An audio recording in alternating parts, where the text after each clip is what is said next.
Oh, yeah. Did you say you don't have work tomorrow? Yeah. Was that you volunteering to edit the episode? Yeah, I guess I can. I don't know. Otherwise, I can edit it Saturday or Sunday. Yeah, I could do an edit. If you want to. Yeah. I just will not get to it tomorrow. No. That's cool. We're past the 2-hour mark. Yeah. On a very how long is this episode going to be? How much did we cut out? Not enough. Covers. Good luck editing all of that. Yeah. Yeah. That's all right. I'll get it figured out. Yeah. It'll be fine. Yeah. So, the song. If Daniel uses the song and doesn't change it because he's editing, and he often does something cool with the intro.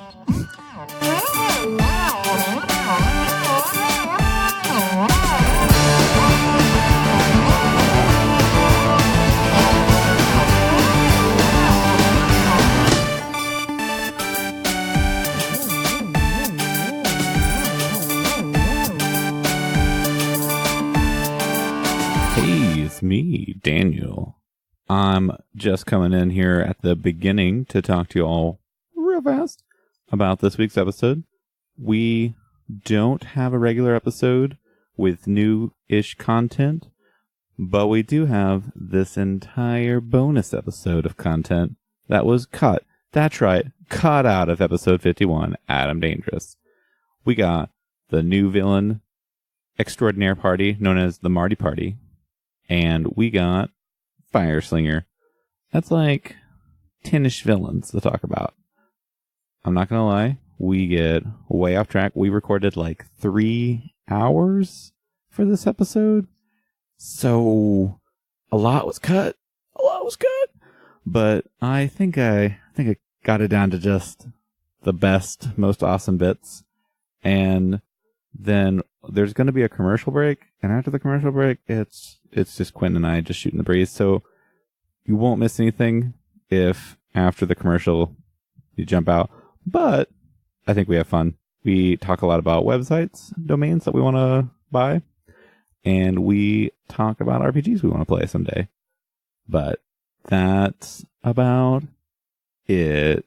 We'll be back soon with an episode about Battlemaiden, and then we'll have our new story episodes up.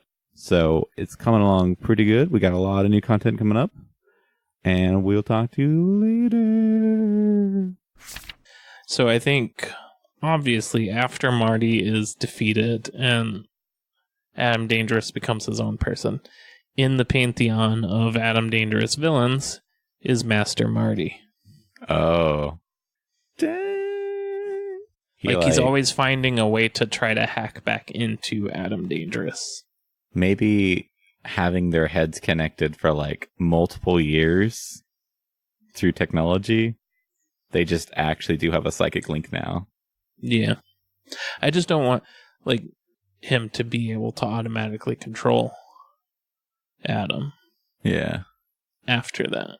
It could be like a resurgence type thing, but I don't want him to just automatically have control. He gets... I was going to say the Amazing Richard, but I feel like we use him a lot. I mean, I like there can be a psychic link, but I just don't want him to be able to control him through that. What if he can still send messages to him? Like they can kind of talk, but he goes and gets like a better version of his mind control. Something that lets him control other people too. Yeah, I think he's just always scheming. That's his thing. He wants to control Adam so he could get back on the gravy train. But I like the idea that they can still talk so that they can have in their head the just like voiceover cool guys talk during their showdowns. Yeah. No, that's cool. They have like a psychic connection. Adam comes in to just like pile drive him, and Marty makes a whole crowd of people just like jump in front of him. And Adam's just like, oop, nope, nope, nope. What? Mega Marty? Okay. Mega Marty. So, through some circumstances, through various schemings of Marty, there's Master Marty, that is him. He's the mastermind. He, at some point, creates a robot to try to defeat Adam Dangerous, blah, blah, blah. That's Mecha Marty. At some point, he tries to create a version of himself that's very large. That's Mega Marty. We might need one or two more, but I'm imagining that this group, once they have all failed to defeat Adam Dangerous and instead try to team up, is called the Marty Party.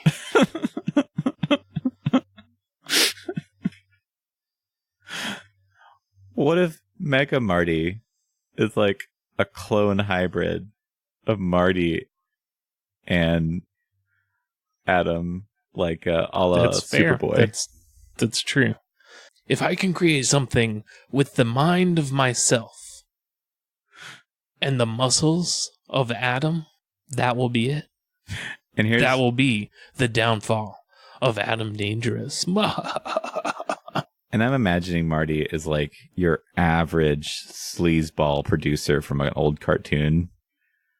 And so Mega Marty then is just like this teenage kid, but with like a receding hairline and like gold jewelry and like a really ugly suit and muscular. Maybe it's like cutoffs. Yeah. Just halfway between them two. Marty. He's dead. Yeah. Morty. Rick. Oh no. I accidentally made Rick and Morty. Pickle Dangerous. We've done it. Rolling in the dollars now. C-137 Amy Dangerous. This one's just Marty. He's a superstore. House Marty. Wait, I got it. The Smarty Marty. Oh, it's like the big brain guy from Hulk. Yeah. Mastermind? That does seem right. With the yellow suit guys? Leader. The leader. That's that one name. Smarty Marty, okay. Farty Marty? No. That's the Marty Party. All right. Smarty Marty is big brain. He just uses it to punch people with the brain matter. It's just a big fist muscle. Gross. Daniel's the body horror one now, it seems. Between Bullet Face and Smarty Marty. I've passed on the mantle. Bullet Face is just dumb. Like it was dumb until you described the process at which Bullet Face fires bullets out of their face, and we had to cut that part out because it was so gross. Because you described it in graphic detail. Just spits them out. Just. That's not what you said to me privately. No, it's not. I said something gross. Oof. So that's some of post him getting his life together. Yeah. Villain. Yeah. No. I mean, I imagine things would still be rough between Quake and Goldstar, but maybe once he starts coming more into his own, they work together better after that. Yeah. I think at the end of like this arc, they would kind of make up. Oh, no. Mikey. Okay, fine. We can go in a different direction then. No. No. My cats are the worst. No, Marty. So this whole time, Quake is like, I'm the rightful leader. But they're kind of making it Adam and it's going back and forth this whole time. And then afterwards, at the very end, Quake's like, I'm never gonna get to be leader now, am I? And everyone's like, what? It's like, well, yeah, I was really wanting to be like the leader of this group. And like Battlemaiden and Dial Up are both like, we always just assumed that was Ichival. Like, he's the smartest one. Basically. Yeah. Whoops. Yes. Oh, there's probably got to be one with whatever, like Arrow, the plow, and Adam locked in combat, the earth splitting beneath them. Arrow using Adam as an actual plow to grind up some earth. Mm. Yeah, that one's tough. Bunch of Martys dancing together. It's the Marty party. In the house, Marty. Yes. It just reminds me. So, I made up Adam a long time ago when we were playing Mutants and Masterminds. And then I made him as a DCU character. But I had some scenes in mind, like he uses up a lot of calories fighting. So I had this scene where he's like fighting some giant monster, and he like hits the pavement and does the whole like leaving a big trail bit. And he gets up and he goes to like a liquor store and he just starts like throwing back alcohol to power back up a little bit. And then is fighting like drunk. He doesn't stay drunk that long. And the Mr. Freeze, don't forget it. I said Batman stuff. That includes the Mr. Freeze. But you'll want to watch Sailor Moon. It's really good. Not really. It could be really good. The not really was the you want to watch Sailor Moon. Oh.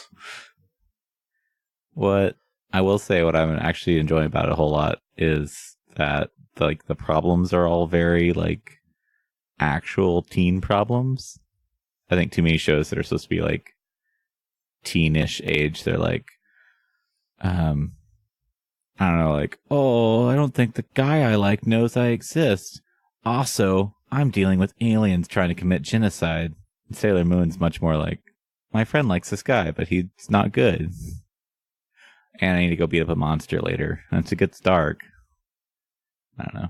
It just seems... sounded like you said the same thing over again, but... oh. It... Trying to think how to explain it better.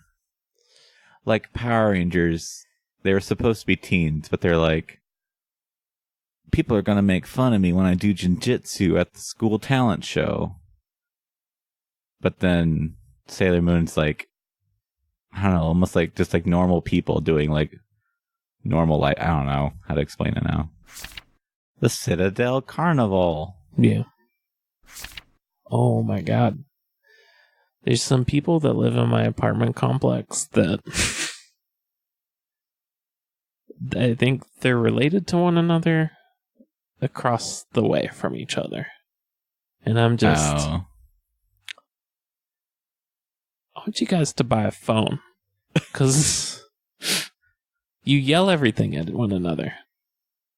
I think it's a mom and a daughter. And they just yell out the doors. That does remind me of my family from the West Coast, or East Coast, sorry. In Philadelphia. They are just like naturally have their volume up a little higher at family dinners and stuff. And it's not bad at all, but I realized just how reserved I am in that environment. I was like, I'm sorry, I should be talking louder. Mm-hmm. It always just cracks me up whenever we go over. But no, yelling across the hall seems bad. Yeah. And when you yell inside of a breezeway, it just is in there.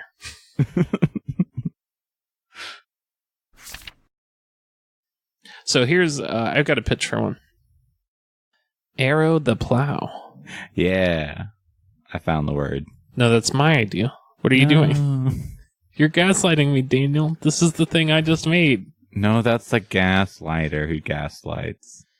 But that was one of the villain characters I made up for running around cities or DC Online.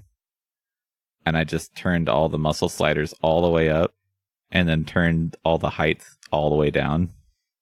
Oh. So he was just this gross, super muscular dude with like a big axe. Kind of like that show Max with 2 X's.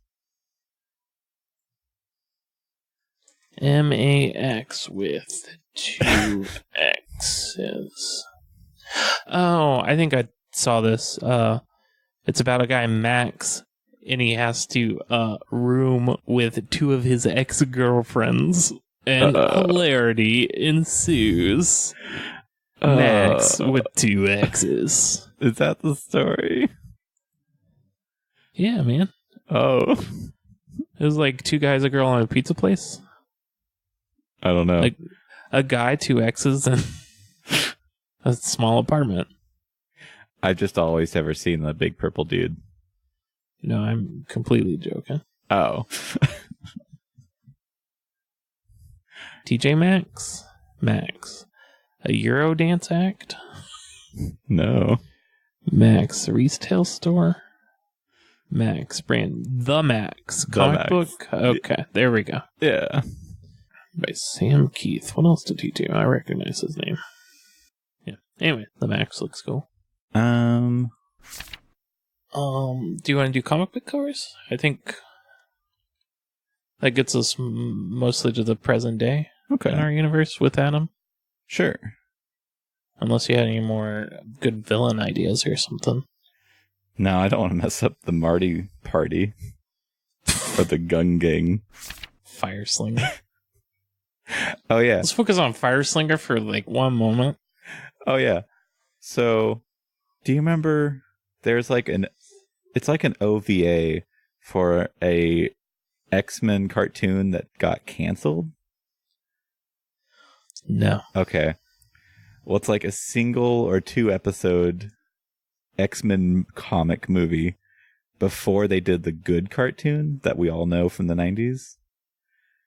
And in it, the fire supervillain, like the Australian fire supervillain, he has like finger fire flamethrowers, and it just looks really dumb. So that was kind of a thought there. It's just like a real dumb, I don't know, hand fire shooter that seems overly complicated. Okay, so that might be too close to gun, man. Yeah, but that is too close to handgun, and handgun's too good. So, Fireslinger, slingshot. Oh. Of fire.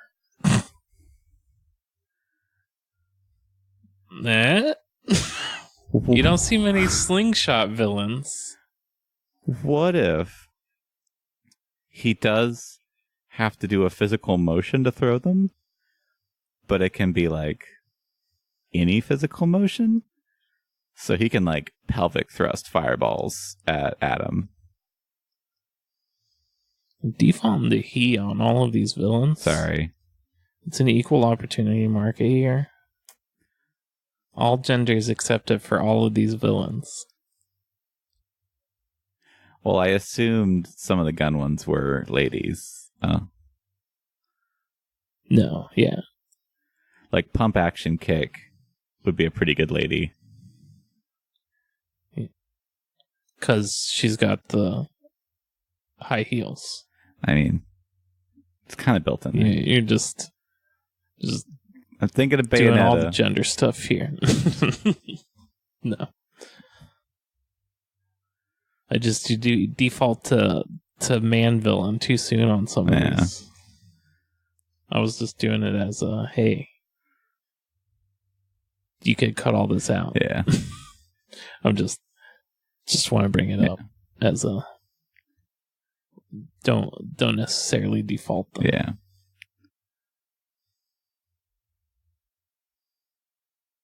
Unless you're for sure.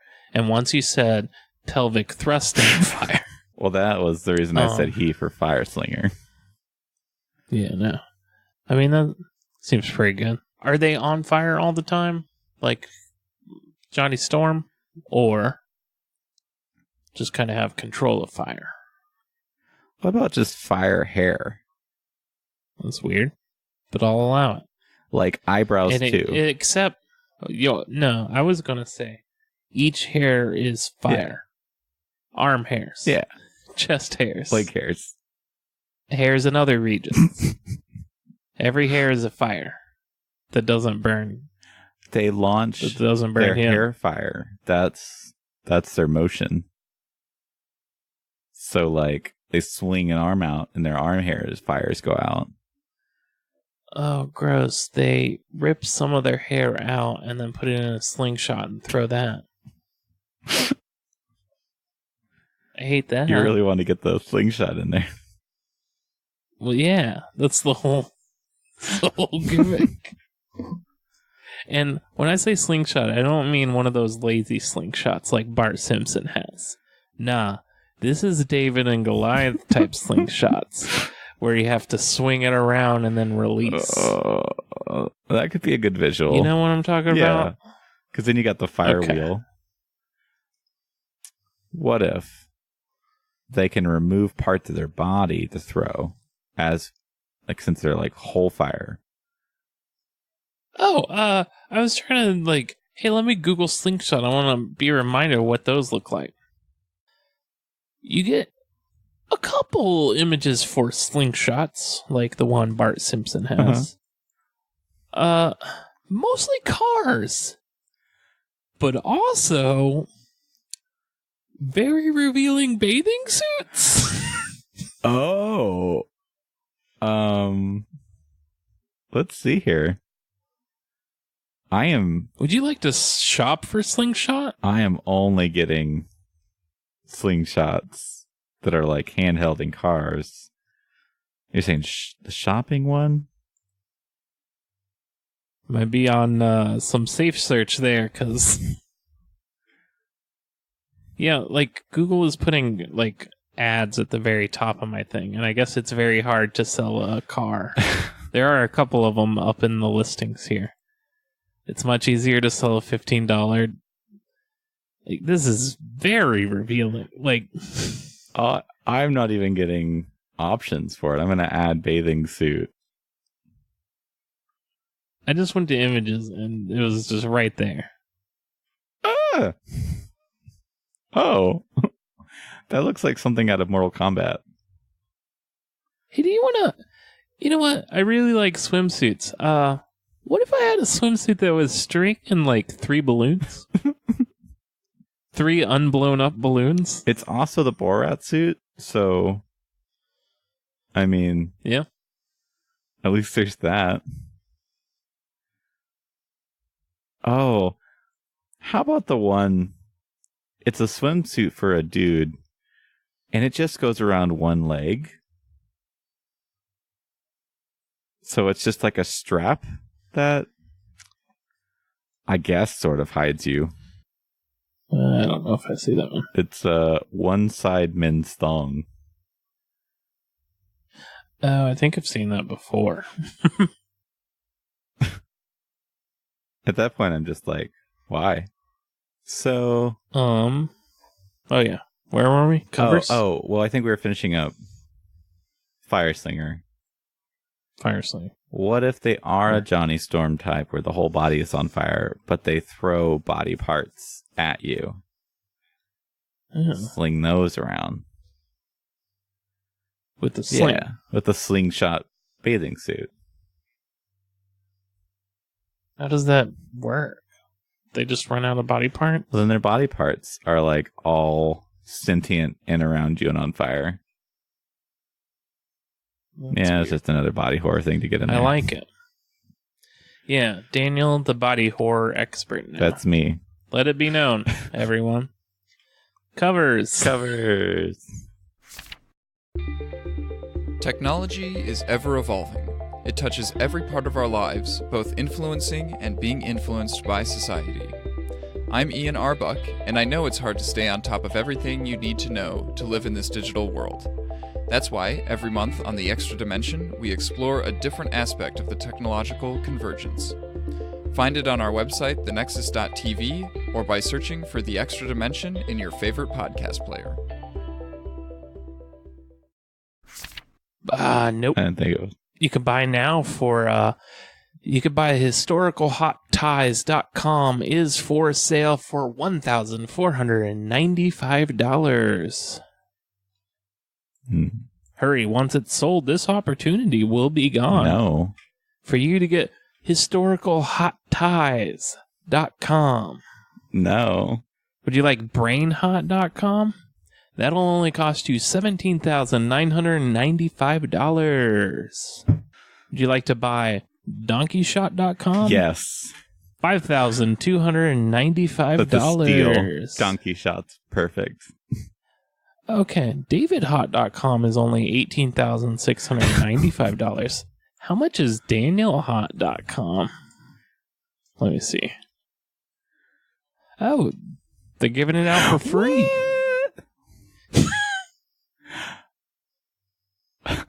I searched for hotdaniel.com. This site can't be reached. Would you like to go to hoteldaniel.com? Hello, welcome to Hotel Daniel, the urban stay and smart luxury. Danielhot.com sent me to searchguide.level3.com/search, and they want me to search a thing. Nah, I'm good. Okay, so there'll be a link to that.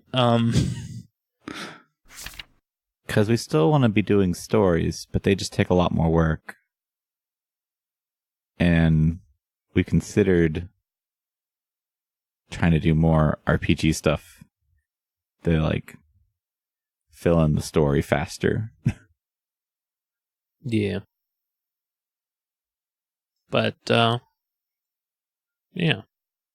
I don't know.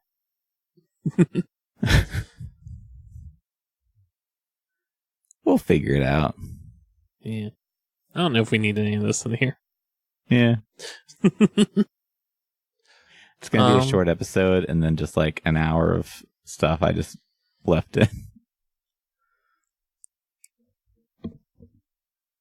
We'll announce the thing when we have a schedule again. Yeah. Until then, we're doing the semi-bi-weekly thing. Sort of on time, sort of late every other week. But yeah. Oh, no. No cuckoo. Cat just laid right on top of my mouse. Come here. Just give me this part. You can sit on the mouse pad. That's fine.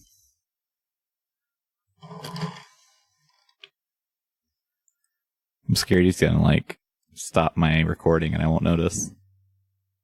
Oh, yeah. I don't know, right?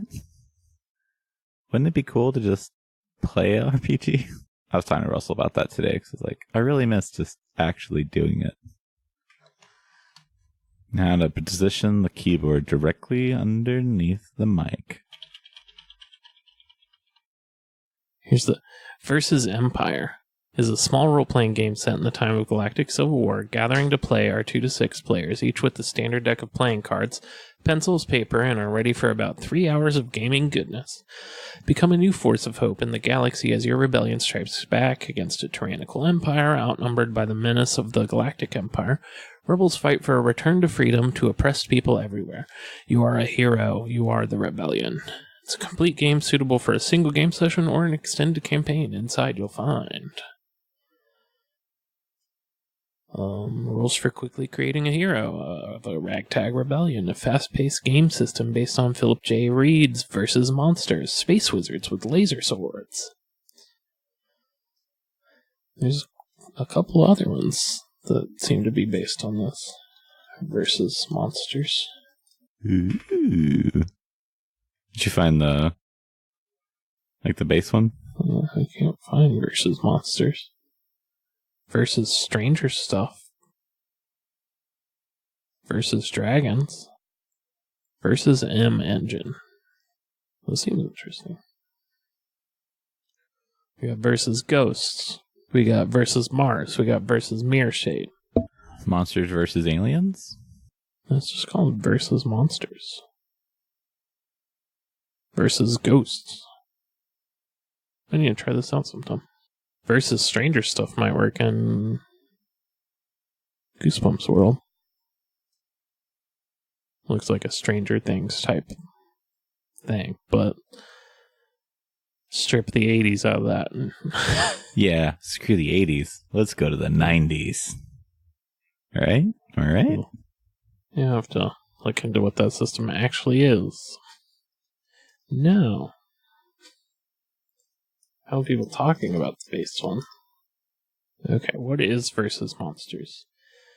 One day back in 2003, I did something a little stupid. I crafted a role-playing game in 24 hours and helped launch the 24-hour RPG concept.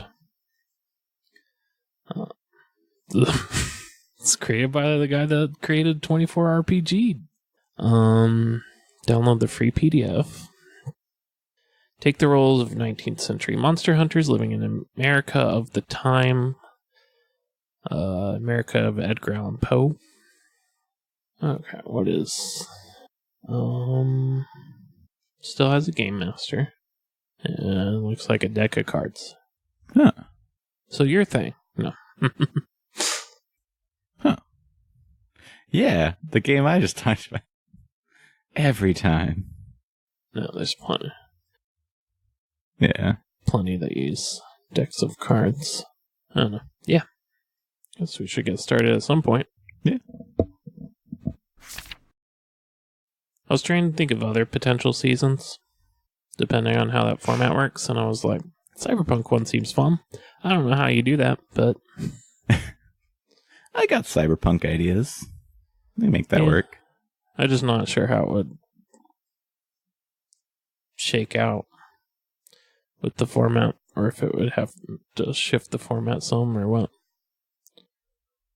Yeah. Because it feels like this season's pretty easy as far as, like, our format is to kind of write comic books. Yeah.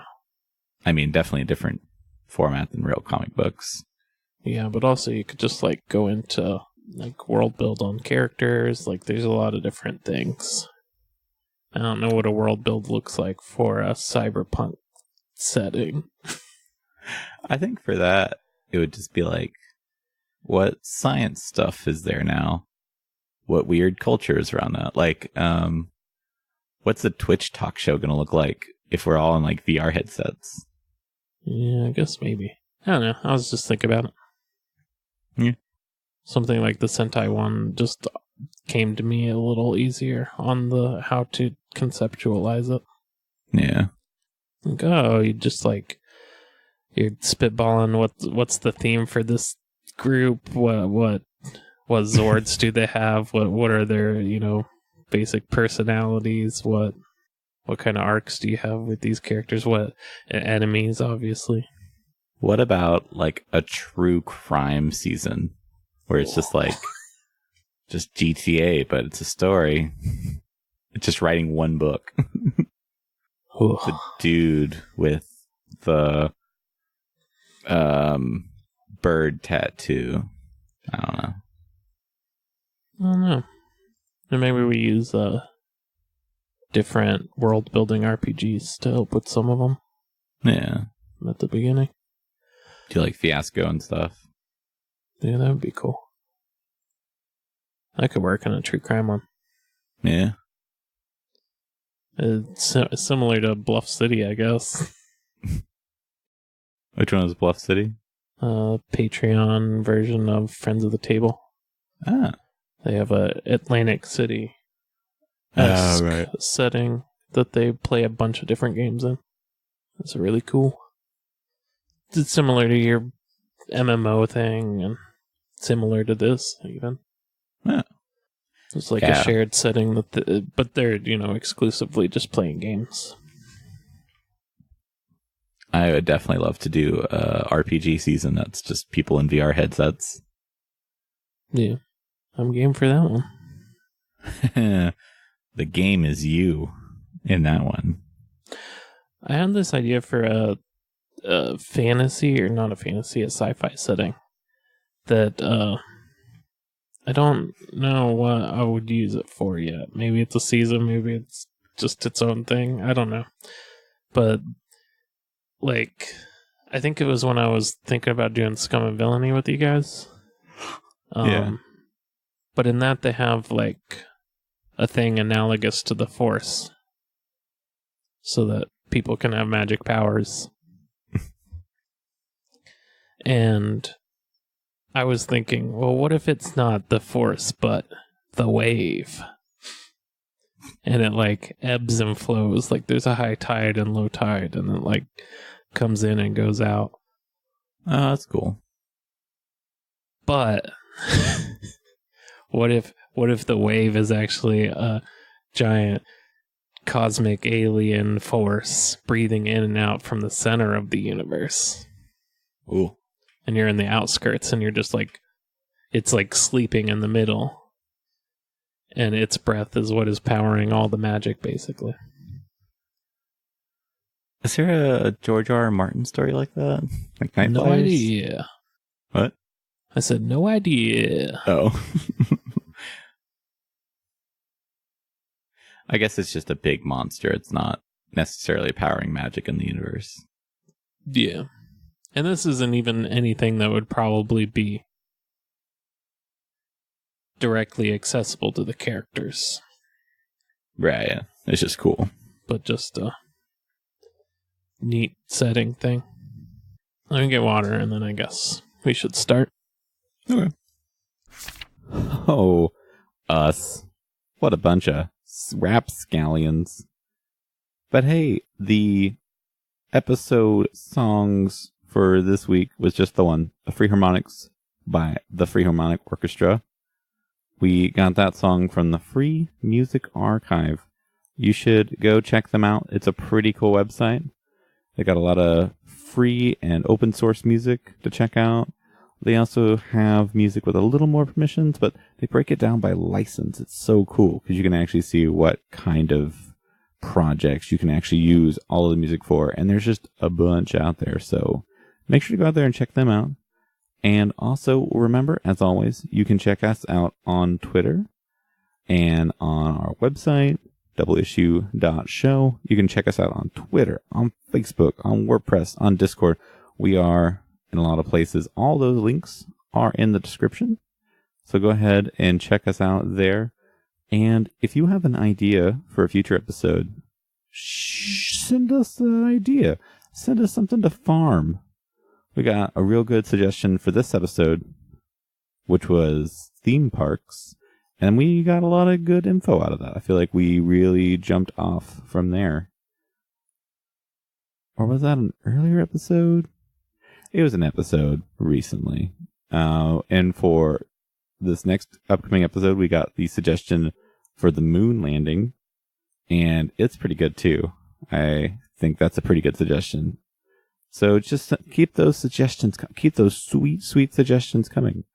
And if you feel like it, if it's burning in your soul to do so, if you see it, so you could tweet about the show. You could put it up on Facebook. I don't know. Whatever. Share it if you like it.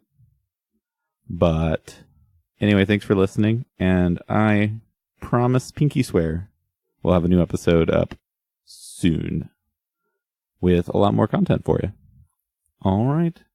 Thanks as always. And goodbye.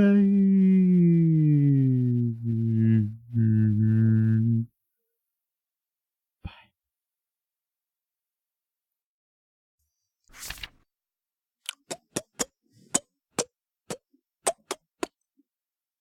I'm recording. Testing. Testing. 1, 2. 1, 2, 3. I don't know. You sound weird to me now, but is it good on your thing? I mean, I could just turn you down. You should do some tests on your waveform and see how it looks. Yeah. Uh.